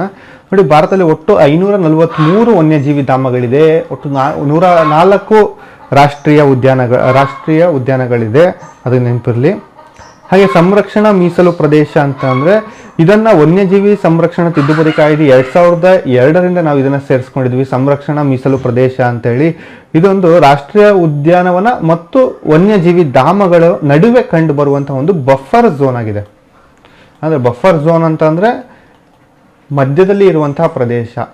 ನೋಡಿ, ರಾಷ್ಟ್ರೀಯ ಉದ್ಯಾನವನ ನಾವು ಇಷ್ಟು ವಿಸ್ತೀರ್ಣದಲ್ಲಿ ಮಾನವ ಚಟುವಟಿಕೆ ಮಾಡುವಾಗಿಲ್ಲ ಅಂತ ಕೇಳ್ತೀವಿ. ಇದರ ಸಮೀಪದಲ್ಲೇ ಕಂಡುಬರುವಂತಹ ಪ್ರದೇಶವನ್ನು ನಾವೇನಂತ ಕರಿತೀವಿ, ಸಂರಕ್ಷಣಾ ಮೀಸಲು ಪ್ರದೇಶ ಅಂತ ಕರಿತೀವಿ ಸ್ನೇಹಿತರೆ.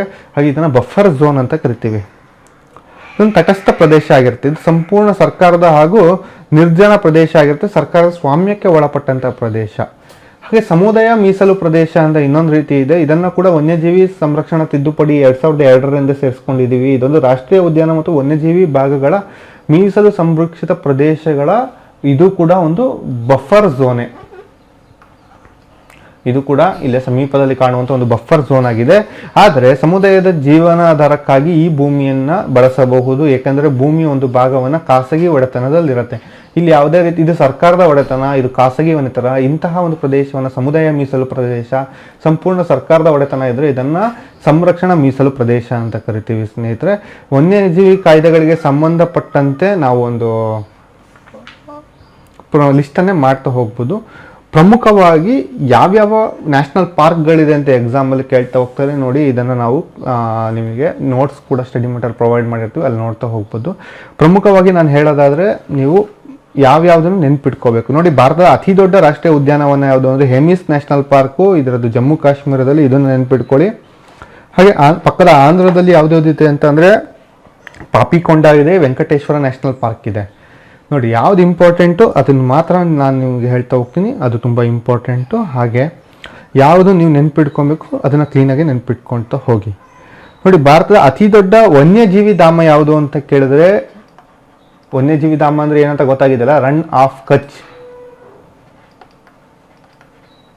ಭಾರತದ ಅತಿ ದೊಡ್ಡ ರಾಷ್ಟ್ರೀಯ ಉದ್ಯಾನವನ ಯಾವುದು ಅಂತ ಕೇಳಿದ್ರೆ ಅದು ಹೇಮಿಸ್ ಇರೋದು ಎಲ್ಲಿ ಅಂದರೆ ಜಮ್ಮು ಮತ್ತು ಕಾಶ್ಮೀರ ಕೇಂದ್ರಾಡಳಿತ ಪ್ರದೇಶದಲ್ಲಿ ಇದೆ. ಹಾಗೆ ಅತಿ ಹೆಚ್ಚು ನಾವು ರಾಷ್ಟ್ರೀಯ ಉದ್ಯಾನವನ ಯಾವ ರಾಜ್ಯದಲ್ಲಿ ಕಾಣ್ತೀವಿ ಅಂತಂದರೆ ಮಧ್ಯಪ್ರದೇಶದಲ್ಲಿ ಕಾಣ್ತೀವಿ. ಮಧ್ಯಪ್ರದೇಶದಲ್ಲಿ ಎಷ್ಟಿದೆ ಅಂತಂದರೆ 96 ಇದೆ. ಹಾಗೆ ಅಂಡಮಾನ್ ಮತ್ತು ನಿಕೋಬಾರಲ್ಲೂ ಕೂಡ 96 ಇದೆ. ಎಕ್ಸಾಮಲ್ಲಿ ಎರಡೂ ಆಪ್ಷನ್ ಕೊಟ್ಟರೆ ಎರಡೂ ಕೂಡ ಸರಿಯಾಗಿರುತ್ತೆ. ಮಧ್ಯಪ್ರದೇಶ ಮಾತ್ರ ಕೊಟ್ಟು ಅಂಡಮಾನ್ ಕೊಟ್ಟಿಲ್ಲ ಅಂದರೆ ಮಧ್ಯಪ್ರದೇಶ ಹಾಕಿ. ಲಾಸ್ಟ್ ಟೈಮ್ ನಡೆದಂಥ ಎಕ್ಸಾಮಲ್ಲಿ ಮಧ್ಯಪ್ರದೇಶ ಕೊಟ್ಟಿಲ್ಲ, ಕೇವಲ ಅಂಡಮಾನ್ ಕೊಟ್ಟಿರು. ಮೋಸ್ಟ್ಲಿ ಅದು ಲಾಸ್ಟ್ ಟೈಮ್ ನಡೆದಂಥ KAS ಅಲ್ಲಿ. ಹಾಗೆ ಅದರ ಒಂದು ಉತ್ತರ ಅಂಡಮಾನ್ ಆಗಿತ್ತು ಆಗ. ಹಾಗಾಗಿ ಅದನ್ನು ಸ್ವಲ್ಪ ನೀವು ಗಮನ ಹರಿಸ್ಬೇಕಾಗತ್ತೆ. ಪ್ರಮುಖವಾಗಿ ಕರ್ನಾಟಕದ ಒಂದು ಸ್ವಲ್ಪ ಗಮನ ಹರಿಸ್ಬೇಕೆ ನೀವು. ನೋಡಿ, ದಾಂಡೇಲಿ ಉತ್ತರ ಕನ್ನಡದಲ್ಲಿದೆ. ಹಾಗೆ ನಾಗರಹೊಳೆ, ಬಂಡೀಪುರ, ಬನ್ನೇರುಘಟ್ಟ, ಕುದುರೆಮುಖ, ಆಂಶಿ ನ್ಯಾಷನಲ್, ಇದಿಷ್ಟು ನೆನ್ಪಿಟ್ಕೊಳ್ಳಿ. ಕರ್ನಾಟಕದಲ್ಲಿರುವಂತಹ ಈ ಒಂದು ಪ್ರದೇಶಗಳನ್ನು ನೀವು ನೆನ್ಪಿಟ್ಕೊಳ್ತಾ ಹೋದ್ರೆ, ಈ ಒಂದು ರಾಷ್ಟ್ರೀಯ ಉದ್ಯಾನಗಳನ್ನು ನೆನ್ಪಿಟ್ಕೊಂಡು ಈಸಿಯಾಗಿ ಸ್ಕೋರ್ ಮಾಡ್ತಾ ಹೋಗ್ಬೋದು. ಇದ್ರ ಬಗ್ಗೆ ಕಂಪ್ಲೀಟಾಗಿ ನಾವು ಕರ್ನಾಟಕ ಜಿಯೋಗ್ರಫಿಯಲ್ಲಿ ಅಧ್ಯಯನ ಮಾಡ್ತಾ ಹೋಗೋಣ. ನೋಡಿ, ಇಲ್ಲಿ ಕಂಡುಬರುವಂತಹ ಪ್ರಾಣಿಗಳು ಕೂಡ ಇಂಪಾರ್ಟೆಂಟ್ ಆಗ್ತಾ ಹೋಗುತ್ತೆ. ನಾನೀಗ ಪ್ರಮುಖವಾಗಿ ನಿಮಗೆ ಒಂದೊಂದೇ ರಾಜ್ಯದ ವಿಶೇಷತೆಯನ್ನು ಇಲ್ಲಿ ಎಕ್ಸ್ಪ್ಲೇನ್ ಮಾಡ್ತಾ ಹೋಗ್ತೀನಿ. ನೋಡಿ, ಆಂಧ್ರ ಪ್ರದೇಶದಲ್ಲಿರುತ್ತೆ ವೆಂಕಟೇಶ್ವರ ರಾಷ್ಟ್ರೀಯ ಉದ್ಯಾನವನ. ಇದು ಸ್ಥಾಪನೆ ಆಗಿದ್ದು 1989ರಲ್ಲಿ ಸ್ಥಾಪನೆ ಆಗುತ್ತೆ.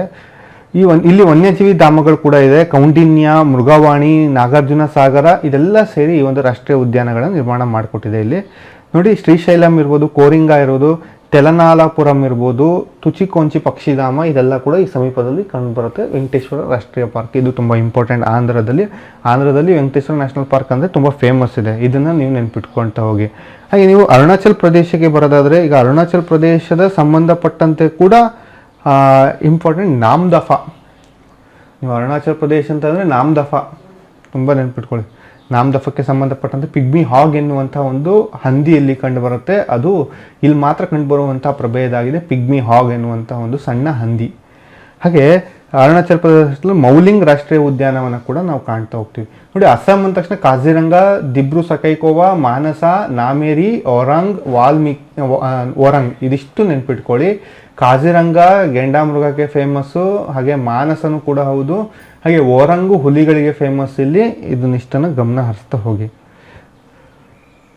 ಪ್ರಮುಖವಾಗಿ ನಾನು ವಾಲ್ಮೀಕಿ ಬಿಹಾರ ಅಂತ ಹೇಳಿ ಈ ಹಿಂದೆ ಕೂಡ ಅದು ಯುನೆಸ್ಕೋದಲ್ಲೂ ಕೂಡ ಪಟ್ಟಿಯಲ್ಲಿ ಸ್ಥಾನ ಪಡೆದಿದೆ, ಅದು ನೆನಪಿರಲಿ.